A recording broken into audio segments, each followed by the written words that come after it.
सच बताना, फट रही है ना? थोड़ी थोड़ी तो फटी रही होगी। 350 रन चाहिए, 10 विकेट इंडिया को चाहिए। 350 रन इंग्लैंड को जीतने के लिए चाहिए, 10 विकेट इंडिया को जीतने के लिए चाहिए। डे 5 का पूरा मैच बचा हुआ है। फट तो रही होगी। देखो, टू बी वेरी ऑनेस्ट, मेरी तो फट रही है। ओके, बिना टाइम वेस्ट करे स्टार्टिंग से बात करेंगे, ठीक है? आज के वीडियो में मेरे को बात करने के लिए 2-3 पॉइंट है जो मेरे को बात करना है। The current scenario where I am making videos, उस दिन डे 4 ख़त्म हो चुका है। इंडिया का बैटिंग ख़त्म हो चुका है और इंग्लैंड ने थोड़ी देर बैटिंग कर भी ली है। इंग्लैंड ने 6 ओवर टोटल बैटिंग करी है, 21 रन स्कोर करे हुए हैं। सो नाउ पूरा सिनेरियो यहाँ पे समाप्त हो जाता है कि एक दिन में इंग्लैंड को 350 रन चाहिए जीतने के लिए, इंडिया को चाहिए 10 रन, 10 विकेट जीतने के लिए। And what India could do, what India can not do, वो बातें करेंगे। और बात करेंगे कि इंडिया के टेल एंडर्स का क्या हाल चल रहा है। एक ही मैच में 2 कंटिन्यूस इनिंग में 2 मेजर कोलैप्स उसका, और उसके अलावा जो एक और इकलौता पॉजिटिव है हम लोगों के पास, दैट फाइनली वो टाइम आ गया है जहां एक्चुअल में हमारा top order is have started to perform. So उसको लेके भी बात करेंगे। एंड शुरू से जब बात करते हैं तो सी भाई यशस्वी जायसवाल का दिन कुछ खास अच्छा गुजरा नहीं है। फर्स्ट इनिंग के बाद से, फर्स्ट इनिंग में ही ऑफकोर्स स्कोर्ड 101 एंड उसके बाद फील्डिंग में कैचेज छोड़ी हैं, बैटिंग में कुछ खास बहुत ज़्यादा कर नहीं पाया। He scored only 4 run out of 11। उसके बाद स्टार्ट होता है उसके बाद होता है के L Rahul once again has. तो अब तो मेरे को लगता है कि now after doing so much, ठीक है, ये भी अभी काफ़ी लेट है, but now I think every single person in this country या सिलेक्टर्स या हायर अथॉरिटीज़ इन बीसीसीआई, सबको ये बात क्लियर तो हो चुका होगा that K L Rahul is one stated test opener. K L Rahul और यशस्वी जायसवाल का ओपनिंग पेयर को अब तो आई गेस अब नहीं टच करना चाहिए। ये काफ़ी पहले ऑलरेडी हो जाना चाहिए था। द काइंड ऑफ इनिंग्स जो के एल राहुल ने साउथ अफ्रीका में खेला था, रिमेंबर वो हार्ड पिच पे ही स्कोर्ड 100, और ऑस्ट्रेलिया में बीजीटी में he has scored so many runs, so not so many runs but the 100 he scored opening ही करते हुए। फिर उसका पोजीशन चेंज कर दिया गया, ये आगे किया गया, पीछे किया गया, lot of things happened. Rohit Sharma came back and all of things, और फिर उसमें स्कोर नहीं बना था उस बीजीटी में। तो अब तो खैर ये बात हर एक सेलेक्टर, हर एक हायर अथॉरिटी या हर एक फ़ैन या ऑडियंस, सब के दिमाग में ये बात क्लियर हो जानी चाहिए कि K L Rahul is our permanent test opener now, ठीक है। Moving ahead to Sai Sudharsan, too early to जज। देखो, टू अर्ली टू जज, it would be very, Sai Sudharsan की बात ना ही करे तो बेटर, क्योंकि यार पहला मैच है, पहला इनिंग है। ऑफकोर्स पहले इनिंग में ही got out on duck, second inning में थोड़ा सा अच्छा लग रहा था साई सुदर्शन, मगर still got out on a very very loose कहोगे क्या कहोगे पता नहीं, लेकिन he got out early too. ज़्यादा रन नहीं लगे, 30 रन लगे ऑफ 48 बॉल्स। और उसके बाद Shubman Gill, not rare failure, मगर ठीक है, like you can't complain on that कि Shubman Gill didn't perform. Shubman Gill has actually given a lot in this match already, ठीक है। 147 स्कोर कर चुका है फर्स्ट इनिंग में। सेकेंड इनिंग में he couldn't convert that start तो अच्छा मिला था सुमन गिल को। स्टार्टिंग में ही वो इंटेंट दिख रहा था, वो थोड़ा तेज़ खेलने का जो मोटिव था ना, वो दिख रहा था सुमन गिल में, मगर समहाउ ही गॉट आउट। और फिर स्टार्ट होता है अपना the greatest Indian test batsman का इनिंग। भाई साहब, स्पाइडी हैज़, वो पता है मतलब, Rishabh Pant has gotten into an elite list, जहाँ they are a very few batsman जिन्होंने इंडिया के बाहर 2 लगातार इनिंग में 2 लगातार सेंचुरीज मारी है। If I remember the list correctly, उसमें सर विजय हजारे बैट्समैन, फिर उस लिस्ट में नाम है सुनील गावस्कर का, राहुल द्रविड़ का, विराट कोहली का। Now there is Rishabh Pant in that list. मैं ट्विटर पे देख रहा था, आई एम नॉट श्योर ये लिस्ट सही है कि नहीं, पर मैं देख रहा था इसलिए I thought to share this. मेरे को लगता है सही होना चाहिए।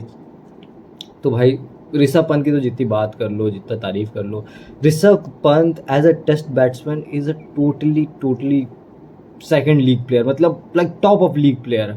Test batsman Rishabh Pant, the test batsman is something else, ठीक है। चाहे उसको T20 में या ODI में या IPL में कितना भी क्रिटिसाइज कर लो, ठीक है, Rishabh Pant as test batsman is सबसे इलीट है, सबसे बेस्ट परफॉर्मिंग है।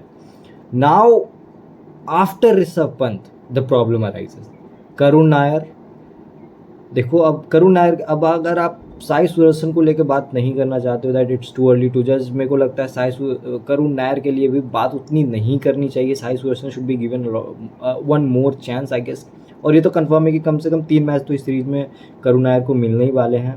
आई होप सो कि मिले, एंड ऐसा अगर होगा तो it would B justifying for him कि कम से कम 6 इनिंग तो मिलना चाहिए करुण नायर को। ऑफकोर्स इस मैच के दोनों इनिंग में he could not perform a lot, और टू बी ऑनेस्ट जब कोई प्लेयर कम बैक कर रहा होता है ना, तो उस पर एक डेब्यूटेंट से प्रेशर ज़्यादा होता है, क्योंकि डेब्यूटेंट से आपका एक्सपेक्टेशन ही यही होता है कि like the player is debuting, वो पहला मैच खेल रहा है, pressure will take over it. मगर कम बैक करने वाले प्लेयर को वहाँ प्रूव करना होता है, फर्स्ट इनिंग से ही वहाँ प्रूव करना होता है कि yes I do belong here, जो कि करुण नायर इस मैच में तो वो कन्वर्ट नहीं कर पाए, वो प्रूफ नहीं कर पाए। I hope he does well in the coming matches, क्योंकि देखो आउट हो जाना, कम स्कोर करना इज़ अ डिफरेंट थिंग, मगर the way Karun Nair got out in both the innings, एक तो कवर पे इतना वो लाइक शॉट लेजी लग रहा है कि कवर पे ही प्लेड शॉट और वो आउट हो गए, जो शॉट को ग्राउंड पे रखना चाहिए था ही गॉट आउट ऑन दैट। फिर इस सेकेंड इनिंग में कॉटन बोल्ट, क्रिस वोक्स, मतलब सामने खेलता हुआ बॉल है ना, मतलब ऐसा टाइमिंग लाइक सही से बैट पे आया नहीं, वो सारे शॉट्स 4 के लिए जाने चाहिए।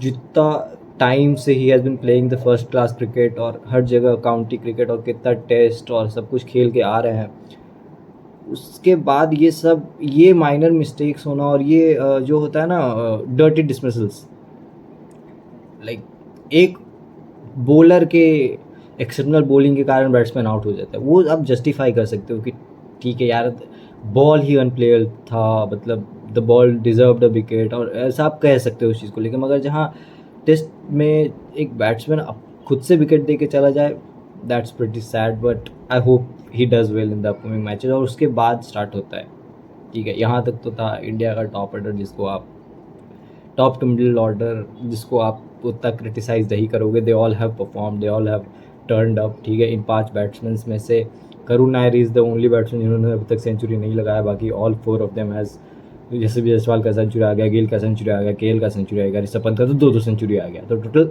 5 सेंचुरीज बनी है 4 बैट्समैन मिला के। तो टॉप मिडिल साई सुदर्शन और करुण नायर के अलावा are the only Sai Sudharsan के अलावा आर द ओनली 2 के अलावा कह रहा हूँ, साई सुदर्शन और Karun Nair are the only 2 player जो सेंचुरी कन्वर्ट नहीं कर पाए इस सीजन में, जो कि ठीक है आप समझ के चल सकते हो। मगर अब एक बड़ा कंसर्न स्टार्ट होता है इंडियन टीम के लिए कि what about the lower middle order और द टेल एंडर्स, ठीक है। लोअर मिडिल ऑर्डर में हमारा आ गया शार्दुल ठाकुर और Ravindra Jadeja. See Ravindra Jadeja has seen the sparks, Ravindra Jadeja has performed over the times. अगर बैकग्राउंड में नॉइज़ आ रही होगी बारिश की या फिर कुछ अजीब सा नॉइज़ आ रहा होगा तो प्लीज़ पार्डन, क्योंकि मेरे पास अभी कुछ खास वो है नहीं, लाइट इस वाले बल्ब का देखो तुम लाइट गायब है, तो I can not shoot in from different angle, तो मेरे को खिड़की के पास रख के शूट करना पड़ रहा है, तो बारिश का आवाज़ आ रहा होगा तो please pardon me, please bear with me. So I was talking about कि आप शार्दुल ठाकुर का क्या रोल रहा है यार इस मैच में, मतलब Shardul Thakur as a player क्या कर चुके हैं इस मैच में, like he has contributed nowhere, ठीक है। बॉलिंग उस हद तक मिली नहीं शार्दुल ठाकुर को, जो कुछ ओवर मिले उसमें इकॉनमी रेट बहुत बुरी थी। बैटिंग में शार्दुल ठाकुर खुद कुछ नहीं कर पा रहे हैं, तो ये जो एक स्लॉट है ना नंबर 6 का, नंबर 7 का, is a big pain in ass for our team.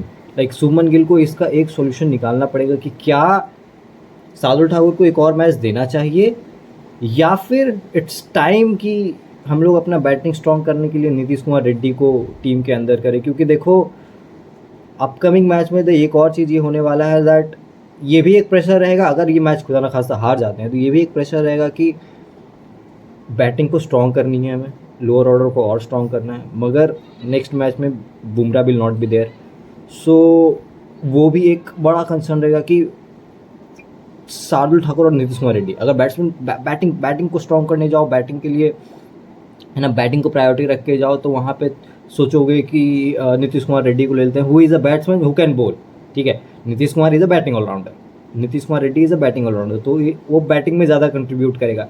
मगर एट द सेम टाइम जब बुमराह नहीं होंगे टीम में, when Bumrah will not be there, तो आप चाहोगे कि बुमराह का कमी को कुछ तो जस्टिफाई करे ना, एक होना चाहिए बॉलर जो आपको विकेट निकाल के दे।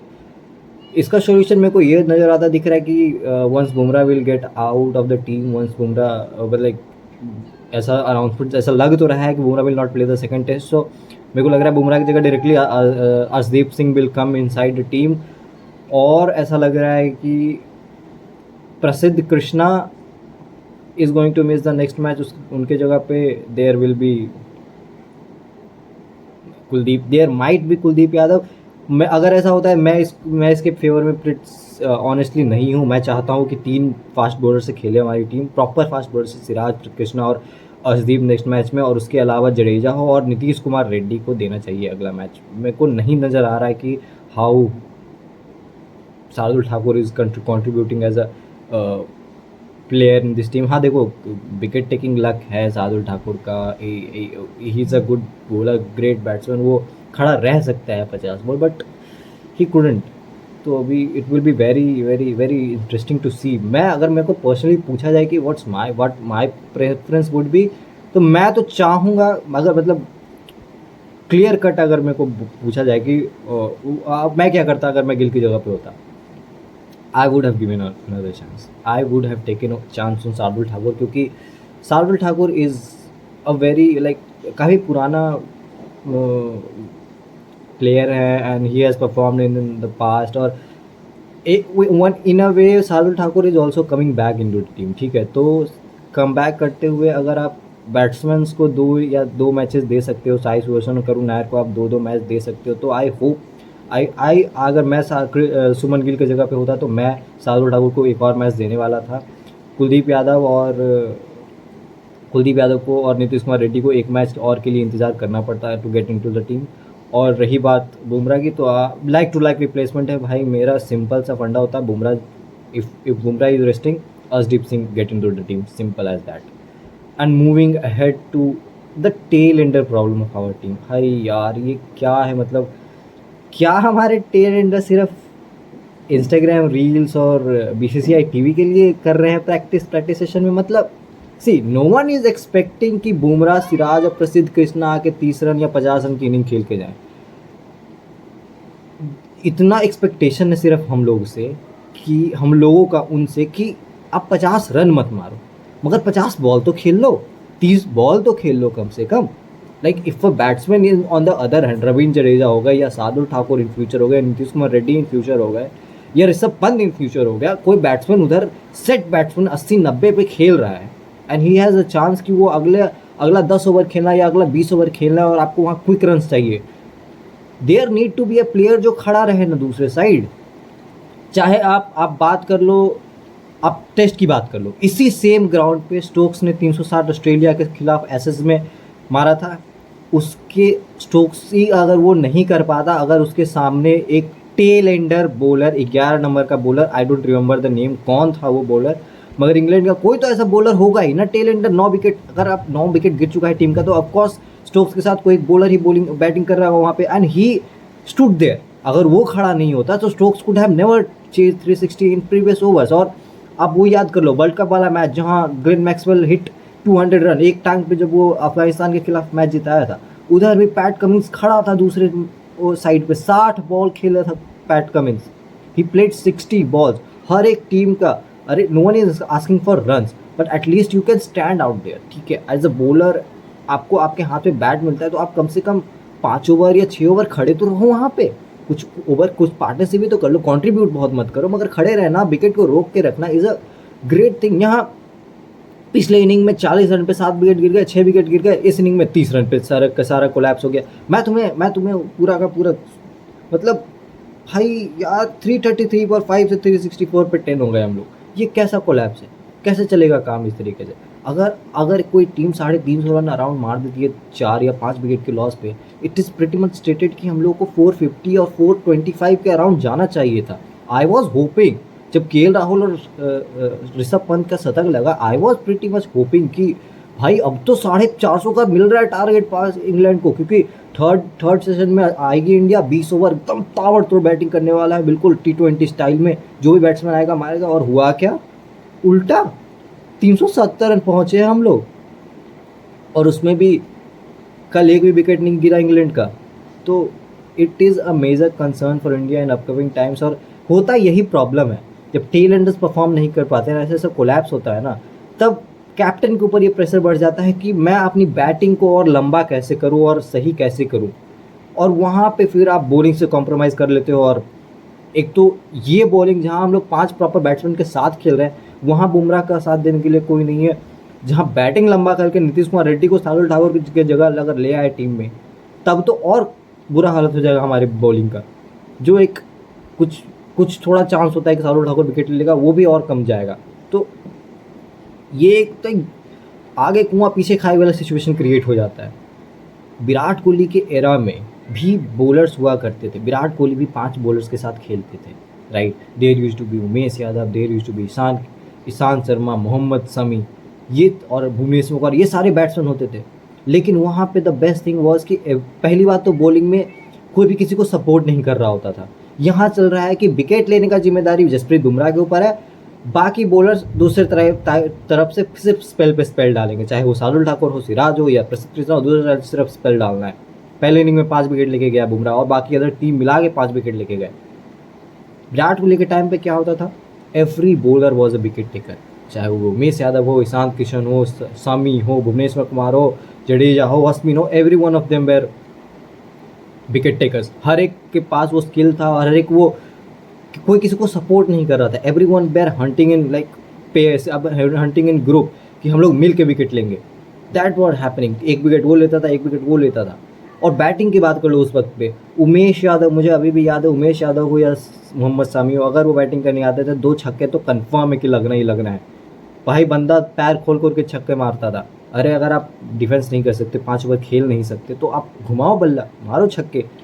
बुमराह ने मारे तो हैं 1 ओवर में 30 रन, अभी क्यों इतना डिफेंसिव होकर बैठा है? अगर पता है, अगर कॉन्फिडेंस नहीं है खुद के डिफेंस पे, अगर सिराज को डिफेंस पे कॉन्फिडेंस नहीं है, तो नेट पे क्यों डिफेंस की प्रैक्टिस करे जा रहे हो? शॉट खेलने की प्रैक्टिस करो, लंबे लंबे छक्के मारने की प्रैक्टिस करो। कोई एक प्रॉपर अप्रोच में तो जाना पड़ेगा ना टीम इंडिया को। या तो आप पूरा डिफेंसिव होकर खेलो, आप तो टेलेंडर को कह दो कि तुम्हें वहाँ जाके बस खड़े रहना है, और या फिर पूरा अप्रोच शिफ्ट करके कह दो कि tailenders are suppose to play attacking. Simple, या तो आके 5 छक्के मार के जाओ, वरना 5 ओवर खेल के जाओ। यही कोई अप्रोच होना चाहिए। अभी तो कहीं बीच में हम लोग कि ना रन लग रहा है, बीच में भी कहीं नहीं है, कोई साइड में नहीं है, ना रन लग रहा है और ना खड़े हो पा रहे हैं। तो इस मैच का, अगर इस मैच में तो कुछ खासा भी इम्पैक्ट होने वाला है क्योंकि इंडिया की बैटिंग खत्म होगी, मगर अपकमिंग मैचेस में ये चीज़ें बहुत खलने वाली है टीम को। लास्ट के कुछ विकेट से कितने रन्स बनते हैं will be a major deciding factor in upcoming matches. फिलहाल अगर बात करें इस मैच की, तो द सिचुएशन अभी फिलहाल यही है कि 1 ओवर में 350, एक पूरे दिन में 90 ओवर में 350 रन चाहिए।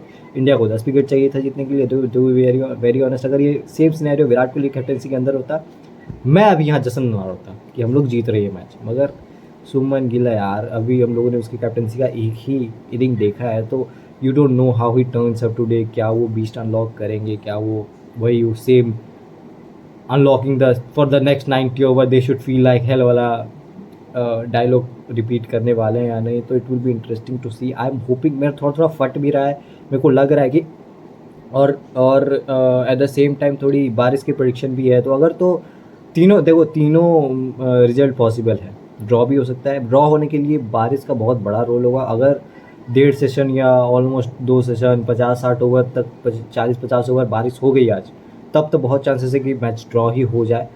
अगर तो 90 ओवर का गेम होता है, तो मैं तो यही कहूँगा कि 51-49 है भाई इंग्लैंड की तरफ, कि चांसेस आर देयर कि अगर our bowlers don't turn up, मगर at the same time Siraj has been known to do a come back on the last inning of the match. वो डे 4 डे 5 पे जो सिराज का वो निकलता है ना, it is something else to see. So I am hoping India does well today. I am rooting. मैं आऊँगा मैच खत्म होने के बाद, दोबारा एक वीडियो बनाऊँगा, कल दोबारा मिलूँगा तुम लोगों से फॉर देन।